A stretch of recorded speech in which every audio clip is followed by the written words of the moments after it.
la partita si presentava secondo me insidiosa perché Bassano ha talento sia fisico che tecnico, ha un passo importante, una taglia importante dal punto di vista della stazza, e quindi bisognava avere un approccio di prontezza che abbiamo avuto, e per quel motivo lì abbiamo poi dopo caratterizzato la partita. Abbiamo preso un margine che poi dopo ci è servito a contenere anche un po' un episodio che poteva un po' così destabilizzare la tranquillità e anche la concentrazione, quindi la doppia espulsione di Maran e di Chinellato, che tra le altre cose Chinellato per regolamento non è sbagliato quello che hanno fatto gli arbitri, era entrato per cercare di evitare che ci fosse magari la rissa.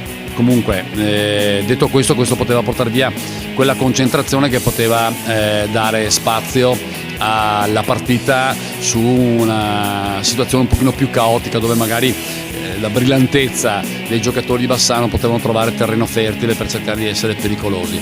Tutto sommato credo che abbiamo giocato 4 quarti con una concentrazione diciamo interessante, e questa è una cosa che secondo me vale molto. Poi dopo nell'ultimo quarto forse abbiamo anche un po' perso lo smalto, abbiamo un po' tirato il collo ad alcuni giocatori che sono stati importanti. Sottolineerei la partita di Coppo, che è stata decisiva per riuscire a gestire bene le rotazioni, tenuto conto che ci mancava anche ben fatto questa sera. Poi dopo i ragazzi giovani hanno tenuto bene il campo. Secondo me è stata anche una partita molto bella da vedere, sia per l'intensità messa nel campo che anche perché alcuni spunti di gioco del Bassano anche, e anche nostri. Credo che qualcosa di buono sia stato apprezzato nel cercare di leggere un po' le situazioni della partita. Sicuramente è stata una bella partita perché Padova credo che sia una delle squadre allenate meglio di tutto il campionato. Giocare contro di loro per noi è sempre un momento di crescita, perché comunque dobbiamo tentare di adattarci su alcune situazioni che di solito non troviamo. Credo sia stata una bella partita da entrambe le parti.